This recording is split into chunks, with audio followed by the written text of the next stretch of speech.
Práctica del laboratorio número 3 y 4 del curso de motores de turbina.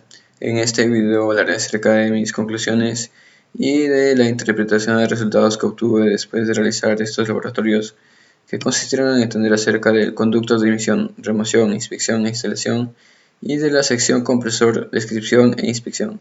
En ambos casos haremos una inspección. El inlet se puede decir que es la primera etapa de un motor a reacción. Es por donde, es por donde pasa cuando el motor succiona el flujo de aire desde la atmósfera. O sea, es por donde primero pasa el flujo de aire para que ingrese al compresor. Es este espacio, el inlet. Y el inlet, tiene que permitir que el flujo de aire que pase directamente al compresor debe ser totalmente lineal, para que, el compresor pueda elevar la presión y temperatura de este flujo y luego pasarlo a las cámaras de combustión, y luego para que combustione y luego salga ese flujo a muy alta velocidad y haga mover la turbina. Si es que el inlet no haría que el flujo de aire pase linealmente, hará que pase un flujo turbulento, y si es que pasa un flujo turbulento directamente al compresor, que esto afecta directamente a su performance, lo que se evidencia en una pérdida de la potencia neta del motor, que afecta a todos los componentes, básicamente un flujo turbulento. Con respecto a su desinstalación, instalación y remoción, yo coloqué en 3 pasos generales. Primero se desmonta el hub o el cubo, luego se desmontan las 4 palas del hélice, y luego ya tenemos vía libre para retirar el inlet, que es esta zona, es un componente circular, se puede decir, hueco. El tercer paso es retirar los 10 tornillos de fijación y 8 pernos a lo largo de la circunferencia del inlet. Esos son pasos generales. Ya de acuerdo al manual de este motor turbohélice Dart, tenemos todos los pasos específicos.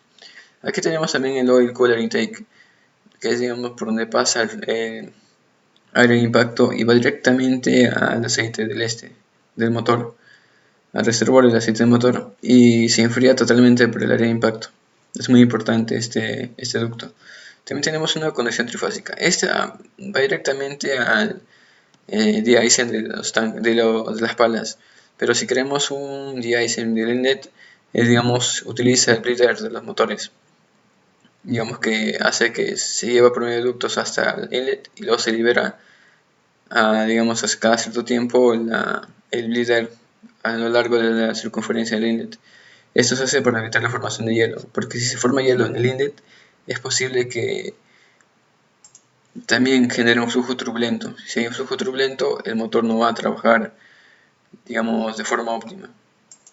Con respecto a su inspección, debemos entender ciertos términos aeronáuticos como abrasión, que es el rasgado de una superficie, burning, que es rugosidad y erosión debido a los gases de alta temperatura, el burn, que son las rebabas, elongación, que es el estiramiento, el fretting, que es desgaste por rayadura, la indentation, que es abolladuras, pitting, que son picaduras, el runout, que es el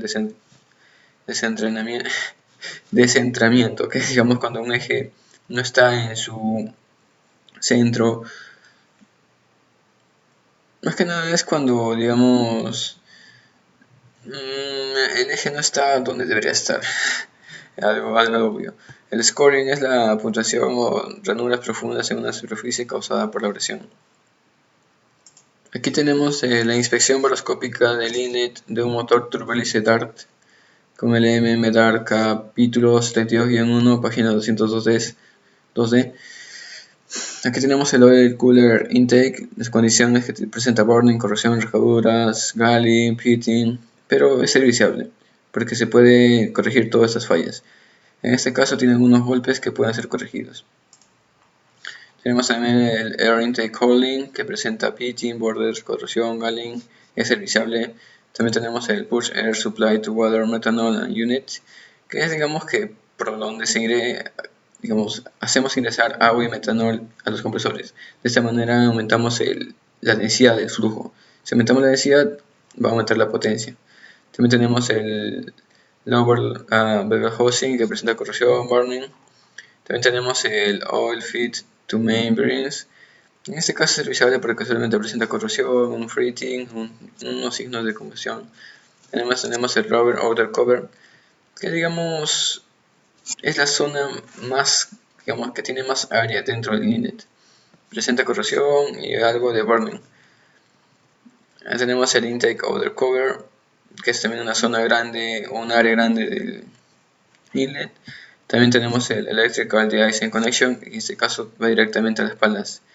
Digamos que está en mal mantenimiento todo el motor en la zona del core, el inlet. Esto es básicamente porque es un motor de instrucción y no está serviciable.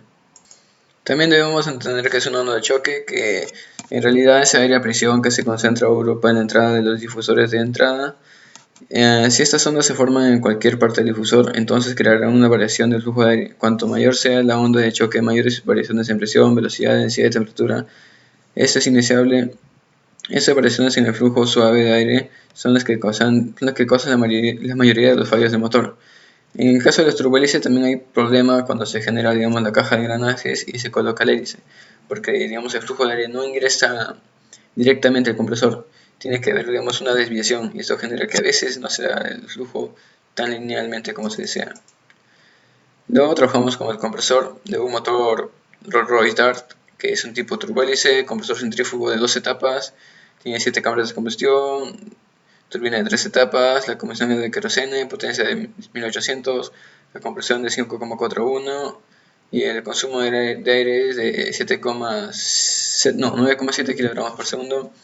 Aquí tenemos la entrada del aire, el primer impulsor, que es el compresor centrífugo, el segundo impulsor, compresor centrífugo, 7 cámaras de combustión, eje central y la turbina.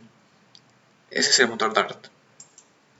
Como sabemos, el compresor, digamos, centrífugo va directamente conectado por un eje a la turbina, y la turbina es la que da el movimiento del compresor para que empiece a girar.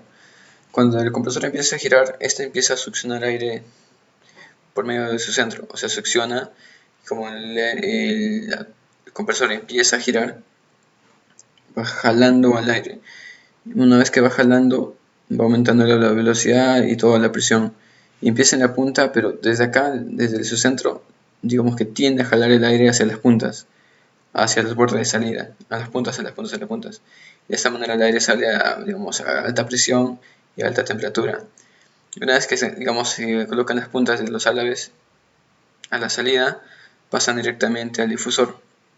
Y el difusor se encarga, digamos, de convertir directamente, como se genera hacia la salida y está girando, se genera, digamos, un flujo radial en círculos. Pero gracias al difusor y a unos manifold, digamos, este flujo radial se convierte en un flujo, una conversión de 90 grados, se puede decir, ya que pasa de radial y genera 90 grados y pasa directamente hacia la cámara de combustión. En este caso son 7 cámaras de combustión al motor Dart. El 50% lo genera el impulsor, que es esta zona, y el otro 50% de presión lo genera el difusor. En este caso los cambios de temperatura y velocidad varían constantemente, ya que es un compresor centrífugo. Si se utiliza dos centrífugos, también se aumenta el índice de, digamos, o la relación de compresión, pero si tenemos 3, esto ya afecta los parámetros máximos que puede soportar el motor, un motor. Porque si son 3 compresores, deberíamos verificar también la condición de la turbina para que nos genere la suficiente rotación para mover 3 compresores. Y eso como que no es muy utilizado. Más que nada se utiliza en los APU y genera un ruido digamos, demasiado ruido. Aquí tenemos inspección en los rotores, en los rotor blades, en las álabes del rotor, que presenta burning, corrosión, rajaduras. También en su difusor, que presenta pitting, boarding. El impulsor y el difusor son muy importantes. El drain es por donde pasa el flujo de aire.